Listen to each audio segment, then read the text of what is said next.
के जसूसर गेट पर बने स्टेट बैंक ऑफ इंडिया के खाते से 19,80,000 रुपए की धोखाधड़ी का सनसनीखेज मामला सामने आया है। जानकारी के अनुसार बीकानेर के दम्माड़ी चौक पर रहने वाले सेवानिवृत्त कर्मचारी महावीर प्रसाद सारस्वत का बेटा गंभीर रूप से बीमार है और उसका जयपुर में इलाज चल रहा है। इसके कारण महावीर प्रसाद की बेटी बैंक से रुपए निकलवाने गई थी। इस दौरान पता चला कि बैंक खाते में महज 1,5-2 हजार रुपए हैं। महावीर को जब ये पता चला तो उसके होश उड़ गए, जिसके बाद महावीर प्रसाद ने बैंक पहुंचकर इसका विरोध जताया और बैंक कर्मचारियों पर साजिश में शामिल होने का आरोप भी लगाया और बाद में पूरा मामला नया शहर पुलिस के पास पहुंच गया। मामले को लेकर नया शहर पुलिस ने सीसीटीवी फुटेज लिए और पता चला कि एक महिला कपड़े से मुंह ढककर बैंक पहुंची थी, उसी ने रुपए निकलवाए हैं। जिसके बाद इस महिला की तलाश की गई, लेकिन कोई खास सुराग नहीं मिला। इस दौरान पुलिस ने खाता धारक के साले के बेटे गजानंद ओझा से सख्ती से पूछताछ की तो सारी कहानी पन्ने दर पन्ना साफ होती गई।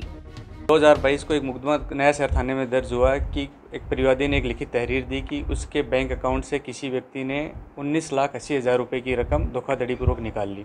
चेक में चूंकि पीड़ित के खुद के साइन थे तो पुलिस के लिए एक संदेह हुआ कि कहीं न कहीं ये किसी उस जानने वाले की करतूत हो सकती है।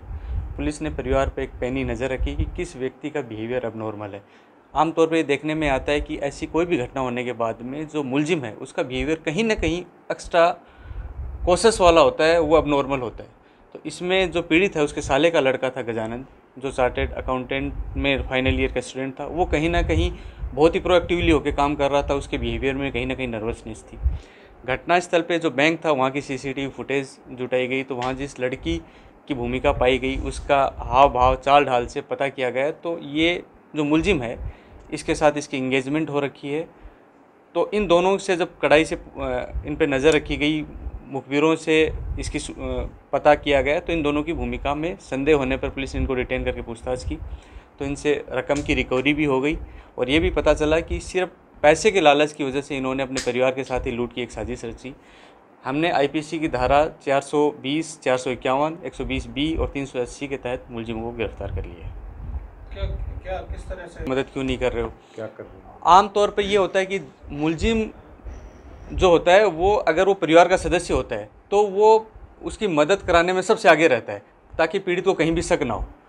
दूसरा, जो पीड़ित था उसके फंड मैनेज के लिए चूंकि ये चार्टेड अकाउंट का स्टूडेंट था तो वो उसकी मदद किया करता था। पुलिस का ये भी एक संदेह था कि चेक किस किस व्यक्ति के पास हो सकता है पीड़ित का, तो उसमें पुलिस को इसके ऊपर शक हुआ। दूसरा, इसकी भूमिका जो थी वो बहुत प्रोएक्टिव वाली थी। साले का लड़का इतना आगे होकर भाग किस तरीके से ले रहा है, फिर इसके ऊपर नज़र रखी गई। फिर उस लड़की के बारे में जब पूछताछ की गई तो कि ये लड़की को आप जानते हो क्या, तो इस लड़के के जो भाव भाव है वो बिल्कुल नर्वसनेस वाले होने लग गए।